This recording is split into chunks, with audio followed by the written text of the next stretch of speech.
हम मानव जीवन की रक्षा करें, एक एक व्यक्ति की जान बचाने का काम करें। यही वही समय था जब हमारे एसडीआरएफ, एनडीआरएफ, आईटीबीपी, बीआरओ, हमारी पुलिस के जवान, हमारे एसटीएफ के जवान, अन्य विभागों के कर्मचारीगण, अधिकारीगण, पुलिस प्रशासन के लोगों ने आपदा में घायल और मलबे में फंसे हुए लोगों को सुरक्षित निकालने, घरों को क्षति से बचाने और लोगों के जीवन को बचाने के लिए ग्राउंड जीरो पर लगातार काम किया। आपदा के समय हमारे राहत कर्मियों ने न केवल प्रभावित परिवारों को सुरक्षित स्थानों पर पहुंचाया, बल्कि पुनर्वास और राहत शिविरों के संचालन में भी अपनी बहुत सराहनीय भूमिका निभाई। उसकी जितनी भी मैं प्रशंसा करूं वो कम है। ये केवल एक बचाव का कार्य नहीं था, बल्कि टूटे हुए मनोबल को संभालने का भी अभियान था। उनको साहस दिलाना, उनके अंदर एक आत्मविश्वास पैदा करना। भाइयों बहनों, इन सभी आपदाओं के बीच सिलक्यारा टनल में फंसे मजदूरों के लिए चलाए गए अभियान को भी हम कभी नहीं भूल सकते, जो लगातार 17 दिनों तक हमारे 41 श्रमिक भाइयों को जीवन को बचाने की जो जद्दोजहद हुई और दिन रात चलने वाला ये अभियान, पूरे देश की निगाह इस पे थी।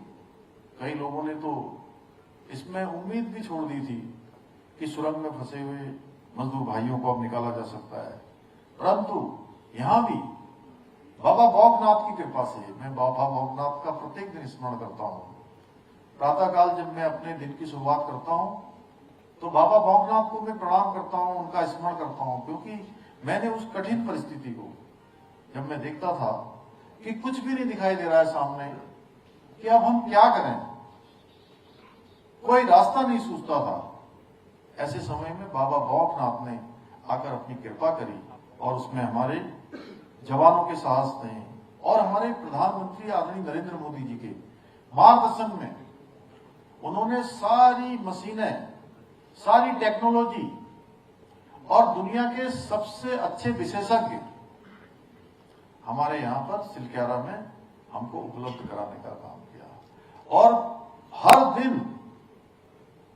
ऐसा कोई दिन नहीं होता था जिस दिन वो स्वयं पूरे बचाव अभियान की समीक्षा न करते हो। उनका पूरा प्रधानमंत्री कार्यालय यहां आ गया। उसका परिणाम हुआ कि ये केवल मजदूरों के विश्वास और साहस की जीत नहीं थी, बल्कि हमारे राहत कर्मियों की और उनकी जिजीविषा और मानवता की भी जीत थी। और 17 दिन के बाद 41 के 41 हमारे श्रमिक भाई सकुशल, एक खरोंच भी किसी को नहीं लगी। और मैं आपको बताऊं कि हमने सोचा था, ये मनवीर सिंह चौहान मेरे साथ थे वहां पर, हमने सोचा कि ये जो हमारा रेस्क्यू अभियान जब हम कर रहे थे, प्रेमचंद अग्रवाल जी भी साथ में थे हमारे, तो हमने सोचा था कि ये लगभग 2-2.5 घंटे लगेंगे हमको उन सारे 41 लोगों को बाहर निकालने में हमारे, क्योंकि हमने ऐसा अंदाजा लगाया था कि एक व्यक्ति को निकालने में कम से कम 10 से 15 मिनट का समय लगेगा।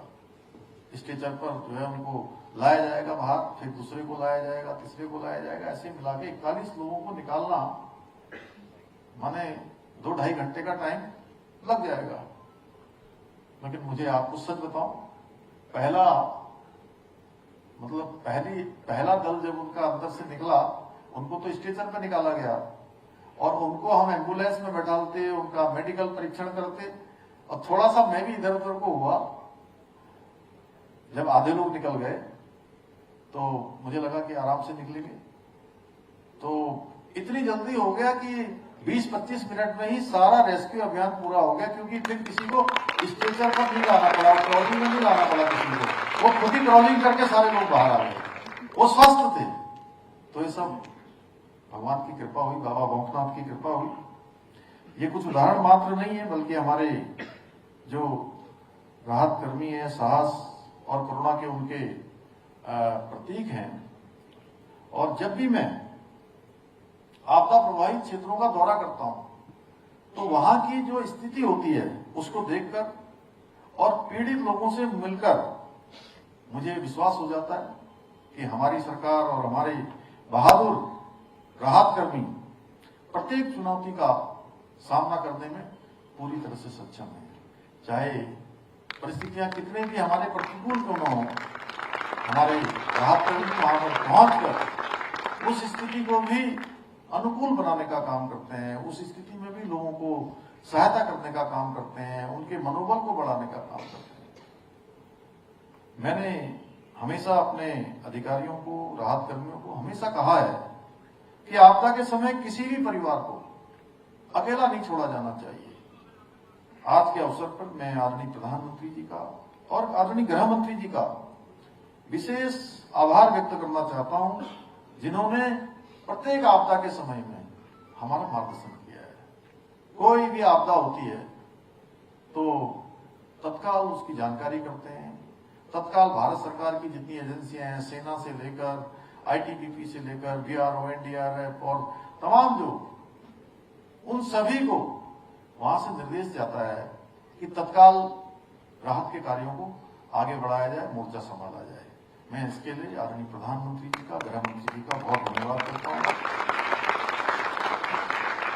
इतना ही नहीं, जो पिछले दिनों आपदा आई थी, चाहे वो थराली की आपदा हो, थराली की आपदा हो, चाहे वो सैंजी की आपदा हो, पौसारी की आपदा हो, छेनागाड़ की आपदा हो, सभी जगह प्रधानमंत्री जी ने स्वयं पिछले दिनों देहरादून आकर आपदा पीड़ितों से मिलकर उनका दुख दर्द बांटा और एक एक व्यक्ति से, जो आपदा पीड़ित आए थे, हर जगह के 4-5 लोगों को बुलाया था प्रधानमंत्री जी की से बातचीत करने के लिए, संवाद करने के लिए। और प्रधानमंत्री जी ने एक एक व्यक्ति से बात करी और उसका संचालन किसी और ने नहीं किया। उन्होंने स्वयं सबको कहा कि एक तरफ से सबसे उन्होंने बात करी, उनकी परेशानियों के बारे में पूछा, उनके आगे के बारे में पूछा और हर संभव उन्होंने मदद का आश्वासन भी दिया, भरोसा भी दिया। और हमारे यहाँ समीक्षा बैठक भी करी और त्वरित रूप से हमको 1200 करोड़ रुपए की विशेष राहत राशि की भी घोषणा की थी, जिससे पुनर्वास और पुनर्निर्माण कार्यों में हमें बहुत बड़ी सहायता मिली है। मैं उत्तराखंड की जनता की तरफ से उनका जितना आभार करूं उतना कम है। भाइयों बहनों, आपदा केवल हमारी इमारतें या सड़कें ही नहीं तोड़ती, बल्कि आपदा लोगों के आत्मविश्वास और उनके भविष्य को भी चोट पहुंचाती है। इसलिए हमारी सरकार ने ये सुनिश्चित करने का प्रयास किया है, आपदा पीड़ितों को केवल मुआवजा ही न दिया जाए, बल्कि उनके पुनर्वास, उनकी आजीविका पर भी विशेष ध्यान दिया जाए। इसके लिए जहां एक और हम आपदा प्रभावित परिवारों के बच्चों की शिक्षा की जिम्मेदारी उठाने के लिए विशेष प्रयास कर रहे हैं, वहीं स्वरोजगार योजनाओं के तहत उन्हें नया जीवन प्रारंभ करने के लिए भी प्रेरित कर रहे हैं। हमारी सरकार ने जहां एक और आपदा प्रभावितों के पुनर्वास के लिए विशेष राहत पैकेज की व्यवस्था की है, वहीं आपदा पीड़ितों के लिए स्थायी आवास योजनाएं भी चलाई जा रही हैं। एनडीआरएफ के अपने जवानों को हमने, एसडीआरएफ के हमने उनके लिए अत्याधुनिक उपकरण जैसे ड्रोन है, सैटेलाइट है, उसके आधारित मॉनिटरिंग और अत्याधुनिक रेस्क्यू गियर भी उपलब्ध कराए हैं। साथ ही आपदा मित्रों की योजना अंतर्गत गांव-गांव में स्थानीय युवाओं को प्रशिक्षित किया जा रहा है, ताकि किसी भी आपदा की स्थिति में तत्काल प्राथमिक सहायता मिल पाए, राहत मिल पाए। इसके साथ ही सड़क और पुल निर्माण में डिजास्टर रेजिलिएंट तकनीकी का भी उपयोग अनिवार्य किया गया है। हमारी सरकार ने आपदा प्रबंधन प्रशिक्षण को स्कूलों, कॉलेजों में भी शामिल करने की प्रक्रिया प्रारंभ की है, ताकि हमारी आने वाली पीढ़ी आपदा के खतरों को और बेहतर तरीके से उनसे कैसे बचा जा सकता है, कैसे इस चुनौती का सामना किया जा सकता है। उत्तराखंड के भौगोलिक स्वरूप को देखते हुए हम अपनी तैयारियों को लगातार निरंतर मजबूत करने का प्रयास कर रहे हैं। हमको आपदा की जानकारी पहले हो, इस प्रकार की भी जो मौसम विभाग से लेकर अन्य जो विभाग हमारे काम करते हैं, उन सब से भी लगातार हम शोध की दिशा में काम करने के लिए हमने कहा है। इसी दृष्टि से हमने जहां एक और अपने हेलीकॉप्टर सेवाओं का विस्तार किया है, वहीं जिला स्तर पर त्वरित आपदा प्रतिक्रिया दलों की क्षमता भी बढ़ाई है।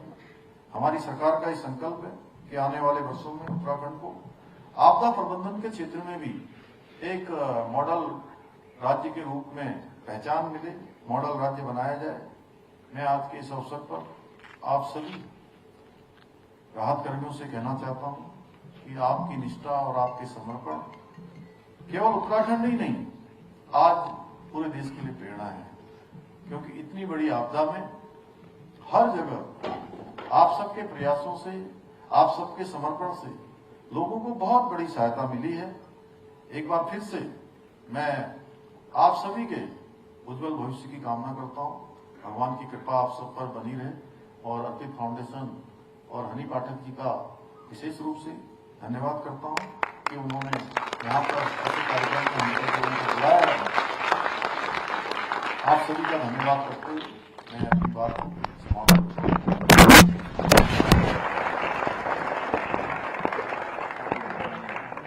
बहुत बहुत धन्यवाद माननीय मुख्यमंत्री जी। अब आप स्टेज पे ही रहेंगे।